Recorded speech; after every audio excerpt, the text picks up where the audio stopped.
Good morning and welcome to the UP Pregame Show. I'm your host, Casey Ford. This will be the last time you ever see me in a Lions uniform. Not only because it's the ridiculous Ndamukong Suh, it's because the Detroit Lions suck. They're the worst team I've ever seen in the NFL. They lost to the Chicago Bears, who didn't have Jay Cutler, for crying out loud. This team is pathetic, and it goes back many, many years. You have Monte Clark, who projected this team when they had a 4-0 record in 1980. They started playing Another One Bites the Dust. They finished 9-7 that year, and I'm pretty sure they missed the playoffs. Their best coach, Wayne Fontes. Wayne Fontes is a terrible human being. Still had a losing record.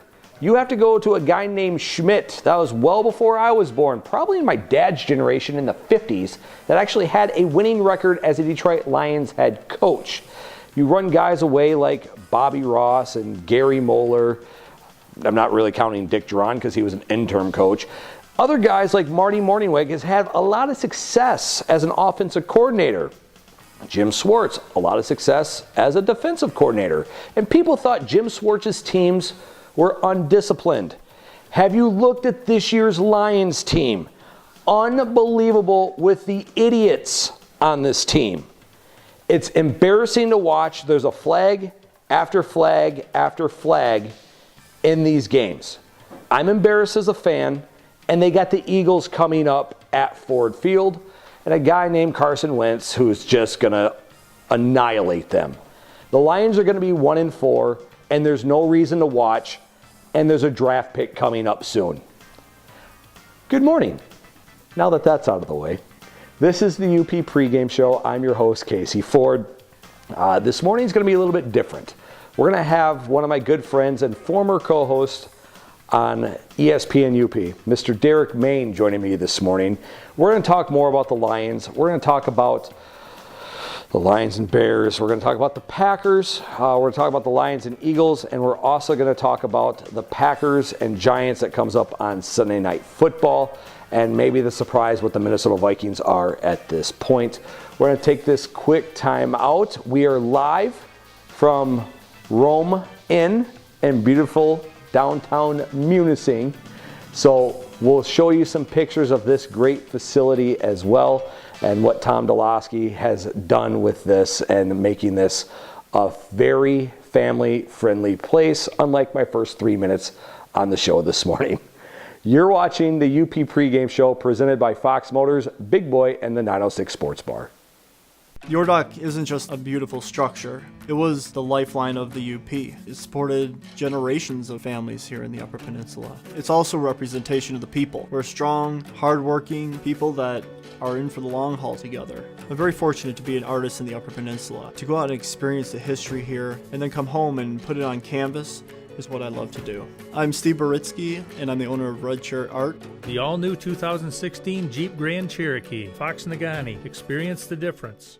Restaurants. The trendier they are, the more they charge. At Big Boy, we don't chase the latest trend because we believe value never goes out of style. Whether you order from our menu or enjoy one of our hearty buffets, you'll discover that good food doesn't have to be overpriced. Imagine being able to afford to take your whole family out to dinner. It's not a trend, it's what we do at Big Boy. Welcome back to the UP Pregame Show. I'm your host, Casey Ford. Joining me at this time, our first guest ever on a live show. It's appropriate, right? Yeah, it is. It has to be. He's a man that has co-hosted the ESPN UP Sports Pen with me at least 3 years ago now. Has been a while. It has been a while. His name is Derek Main, and he's an Indianapolis Colts fan. Now, the reason You're I bring welcome. that up is because that's the Lions, this crappy team. That's their only victory of the season, beating yet another crappy team in Indianapolis this year, Derek. Not a good team this year, Casey. No, it's been not. a struggle. We are actually talking before the season started, jabbing back and forth on how the Lions are going to beat the Colts, and you're like, there's no way. We actually thought about going to this game. I treated it the same way anytime a Lions fan says they're going to win anything. So You just laugh at them? usually, Yeah. laugh and ignore. As a Lions fan, there's so much hope and promise every year. And every year, the Lions suck. With the exception of 2010 when we went to the playoffs. 10-6 that year. Gave New Orleans a great first half in that playoff game. But then they realized they're the Lions, and they suck. Now, I don't know what is up with your former head coach. Who, by the way, you and I talked at great length when you hired Jim Caldwell, what was going to happen to your football team. The man has He's a player's coach. There's no such thing as a player's coach. Yeah. No such thing. Well, he's a player's coach. The players love him. The fans Players want to win, and he's not a winning coach. No, he's not. Although Peyton Manning was able to win, but you're going to win with him anyway. Correct. It doesn't matter if you're in Denver or That was a Super Indianapolis. Bowl team regardless of who was coaching. You're absolutely and right. even that season, he was grossly outcoached by Sean Payton in the Super Bowl. You're absolutely right. Now, let's go and talk about Jim Caldwell because he is now... Are you familiar with the term lionized? Oh, yeah, absolutely. Everyone that plays for Detroit gets lionized. Now, Jim Caldwell had this great idea, like Marty Morningwig did back in like 2001, where he's going to defer in overtime in Chicago.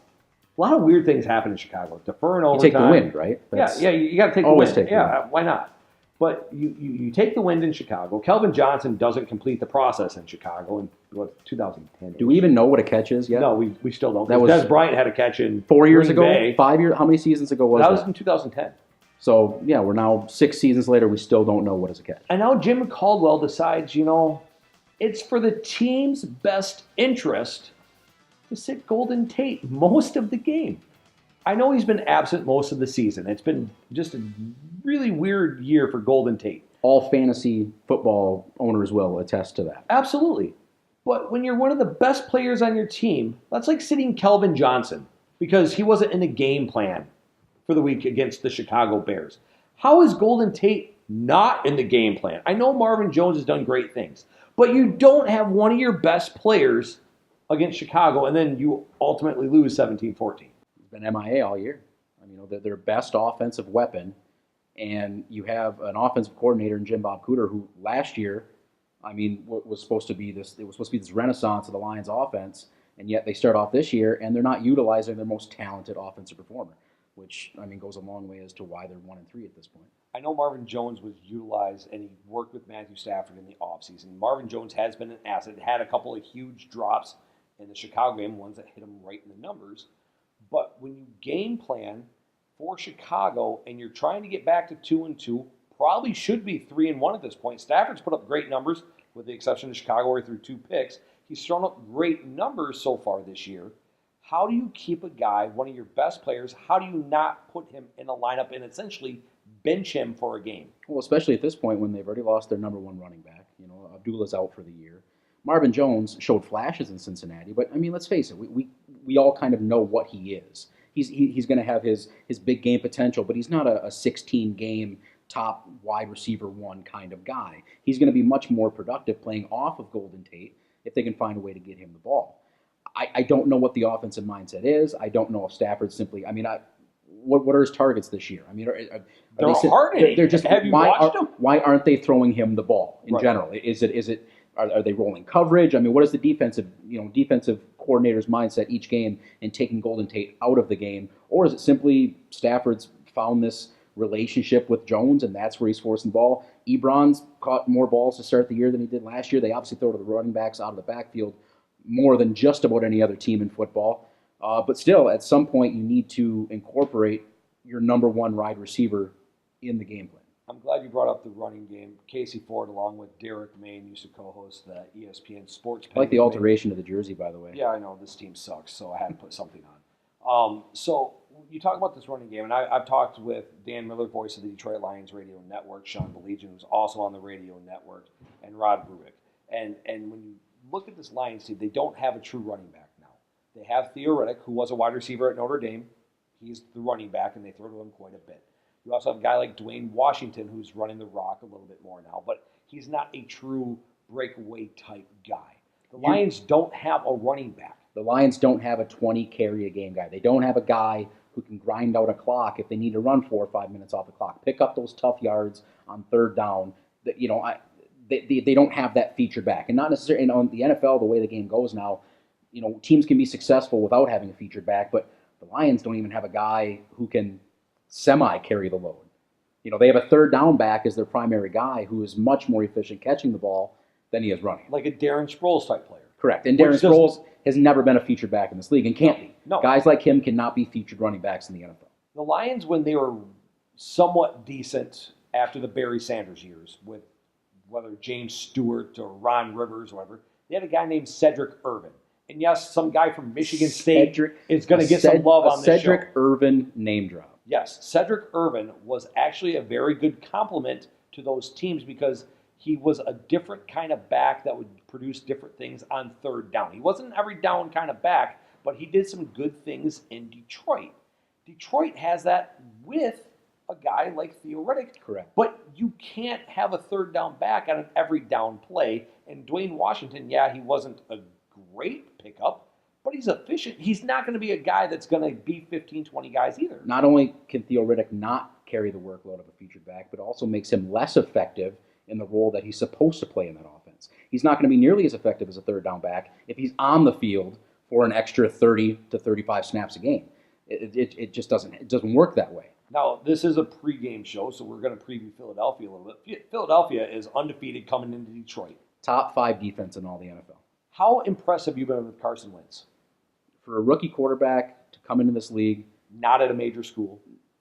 Division II, yeah, absolutely. But a champion, a guy who's proven he can win, never shied away from, always put up big numbers in college and a proven winner. To go in, not the number one quarterback selected, but Philadelphia obviously drafted him with the intent on making him the guy. But still, you looked at this Eagles roster to start the year, and you wouldn't have assumed that Carson Wentz could come out and win his first 3 games, especially with the teams they played, beating a Pittsburgh Steelers team. His touchdown passes 2, 1, and 2 in the first 3 games. He's been effective, efficient, not turning the ball over, finding his playmakers. He's doing everything and more that you could expect of a rookie quarterback. And with all the pressure, everything that's been thrown on him, playing in Philadelphia especially, I mean, we know what that fan base is like. I mean, how starved they are for a winner and for a quarterback to come in and produce. I mean, a guy like McNabb, was constantly ridiculed in that town, even though he was always producing. So for Carson Wentz to come in and start 3-0 is a real testament to what that guy's all about. We're not going to take a lot of time on Philadelphia because I really believe they just kicked the crap out of Detroit, especially in Detroit. But they're a 3-point favorite. How close is this game, or is this Philadelphia in a landslide? Because I asked this because if Detroit was playing anybody but Chicago last week, that would have been like a 42-7 game. Does Detroit have a shot? If Stafford starts effectively, can't turn the ball over, see if they can establish any sort of a run game, and anything with a rookie quarterback. As good as he's been, you all know the best way to get to a rookie quarterback is to pressure him. They need to find a way to generate a pass rush, to get somebody in Wentz's face, to not give them the time to sit back in the pocket, to make those plays down the field. If they can put pressure early on in the game, set the tone, get him off of his game, the Lions can hang around. And not having a guy still like Ziggy Ansah out there, which is a big loss. When you lose your premier pass rusher. And DeAndre Levy's still not around. So, I mean, you're not having any kind of success or any kind of pressure. And the Lions don't have a shutdown defense as it is. So when you lose 2 of your main contributors, I mean, they're hanging on by a thread. Derek Main, I'm Casey Ford. We're here at Rome Inn in beautiful downtown Munising. It just opened up. 18 boutique rooms. Please check it out. You can find them on Facebook at Rome Inn. We're going to take this quick time out, come back, talk Packers. We're going to talk Giants. We'll throw a little bit about Minnesota in there as well. You're watching the UP Pregame Show presented by Fox Motors, the 906 Sports Bar in Big Boy. Well, I became a nature photographer, and when I got this collection, I realized that these men were doing the exact same thing 100 years ago. They shot the pictured rocks, they shot the ice, they shot the boats in the harbor. They were artists. I do a lot of traveling, giving slideshows all over the UP, and to show the kids of Marquette the history that was here, nothing does it better than a photograph. I'm Jack Dio, and I'm the owner of Superior View Photography. The new 2016 Subaru Forester, Fox Marquette. Experience the difference. It's game time. Come on up to 906, Marquette's newest sports bar and grill. We are family friendly, and with 12 HD TVs, we have it all. NFL ticket, NHL center ice, and Michigan Lotto games. If the game is on, it's on at the 906 Sports Bar and Grill. Locally owned, serving lunch and dinner daily, along with happy hour specials, and everything is fresh, including our hot wings with homemade sauces. Great service, family-friendly, and a great view. The 906 Sports Bar and Grill. Look for the red awning at 145 West Washington Street, downtown Marquette. Welcome back to the UP Sports Show, the pregame show. I'm your host, Casey Ford, along with Derek Main. We're here at Rome Inn in beautiful downtown Munising. You can find them on Facebook at Rome Inn. Talk about the Lions in the first half. We got to talk about the Sunday night game. It is Packers. It's Giants at Lambeau.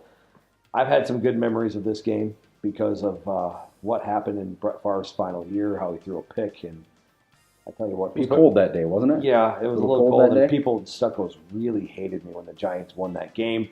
But I'm not anti-Packers. I just didn't want to see Brett Favre win in that situation. You're absolutely anti-Packers, and we both know that.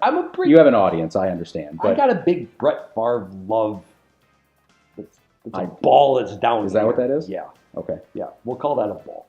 Fair anyway, so the Giants and the Packers, traditionally, especially, I'll say the last 10 years, it seems like the Giants have had the Packers number. Now, Eli Manning has 2 rings. Aaron Rodgers has a ring. I kind of view Aaron Rodgers as an elite quarterback. I don't see Eli Manning as an elite quarterback. How many years in a row have they missed the playoffs? Well, Eli Manning is in that Joe Flacco kind of category where they have this postseason resume where it seems like they turn it on at the right time. But, Eli Manning has played very well in big games. We understand that. But Eli Manning has also benefited greatly from a defense that also turned it on at the right time. And we remember the Super Bowl runs that they went on. That defense was lights out against some very, very strong offensive football teams. And that's one of the reasons they've had such success against the Green Bay Packers is their ability to put pressure on Aaron Rodgers with 4 or fewer rushers, which, again, is the best way to get a quarterback out of his comfort zone. You're absolutely right, but when you talk about the greatness of quarterbacks, his brother Peyton has 2 rings, Eli has 2 rings. I consider Peyton Manning here.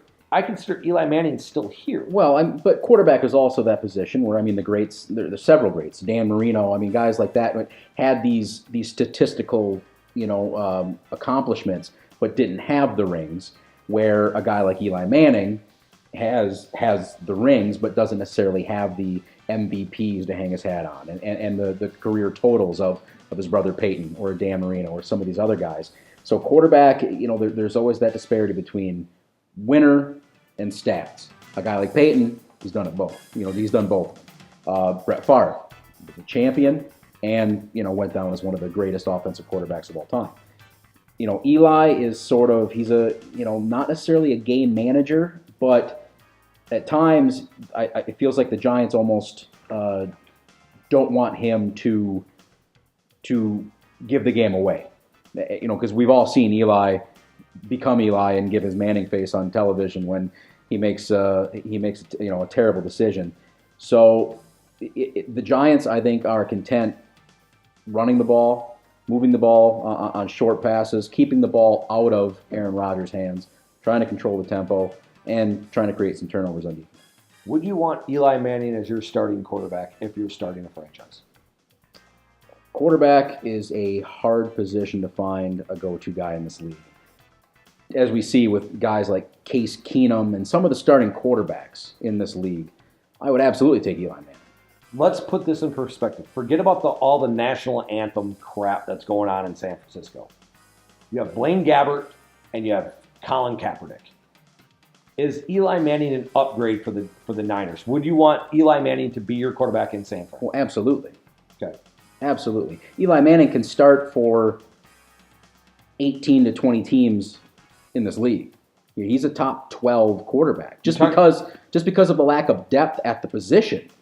You bring up any of these guys. Even you're starting a franchise for the future. We brought up Carson Wentz earlier. Yeah, certainly for the next 10 years, you want Carson Wentz on your team. You want a quarterback to go and win a game on Sunday. You're going to pick Eli Manning before you take Carson Wentz. You talk about stats. Matthew Stafford has some great stats under Jim Bob Cooter. I'm talking Is he better? Is Matthew Stafford or Eli Manning the better quarterback? I would take Eli Manning in a heartbeat over Matthew Stafford. How many meaningful football games has Matthew Stafford ever been a winning quarterback in? None. So At the quarterback position, stats are very important, but you have to have the track record. Eli Manning has proven enough times that he can win the big games, so I would absolutely take Eli Manning ahead of Matthew Stafford. This game's played at Lambeau Field. Packers are coming off a bye. The Packers have not clicked at all offensively. They are 2-1. First half against Detroit, they looked really good. Yes. But against Jacksonville, they look bad. Against Minnesota, they look bad. But we all know how good Minnesota's defense has been this year. Scary defense. Scary. The Lions make everyone look good. How good is this Green Bay team as they head into, after a bye week, against the Giants? I think Green Bay has peaked as a team, both offensively and defensively. Health issues on the defensive side of the ball. No Clay Matthews their last time out. Shields is still, who knows? Jordy Nelson. Did Packer fans really expect to get the same Jordy Nelson back after his ACL injury? A wide receiver his age simply can't come back and be as effective as he was prior to the injury. And we all saw what Randall Cobb was last year as a featured wide receiver. So this offense isn't nearly as explosive as it used to be. Eddie Lacy, are we still on the Eddie Lacy But he bandwagon? lost a bunch of weight this offseason, Right, Derek. he's great at the P90X, but he's not nearly as good at running the football. Combine that with McCarthy's complete idiocy when it comes to calling plays. The offensive lineman they let go before the season started. Josh Sitton. Josh Sitton, a Pro Bowl offensive lineman, simply because he didn't agree with the offensive philosophy, so he was shown the door. It's a team that has peaked. It's a team that still can compete for the division because they have Aaron Rodgers, because they're lucky enough to play in the same division as Chicago and Detroit. But I think clearly isn't the class of that division anymore. You have a big game that's taking place, 1 o'clock. It's Minnesota, and it's the Texans. It's 4-0 versus 3-1. No one gave Minnesota a shot to begin the season, me being one of them. When Teddy Bridgewater went down, everybody thought Minnesota was done. Adrian Peterson goes down, and the Vikings are still 4-0. Matt Khalil goes down, starting left tackle. They're still 4-0. It all starts and ends with that defense. That defense is, watching what they did to Cam Newton, this is a scary, scary unit. And they have a secondary that's getting better, more experience. It was a young secondary. Linebackers are great, and the way they rush the passer. It's a team that can compete. They can run the football. They have enough playmakers on offense. And can somebody give Sam Bradford some credit? Coming over, taking over a team, just seeming like he showed up on Tuesday, Sunday he's out there playing, and he's won 3 ball games with this team. Is he more than a 2000 Trent Dilfer? Is he more than a game manager? Much more offensively talented than Trent Dilfer ever was. I give you that. I'm talking about managing a game. Now, Brad Johnson's also a Super Bowl winning quarterback. Correct. I'm not going to say the Vikings are going to win the Super Bowl by any means. But is he more than a game manager? He has the potential to be. I don't know if they need him to be.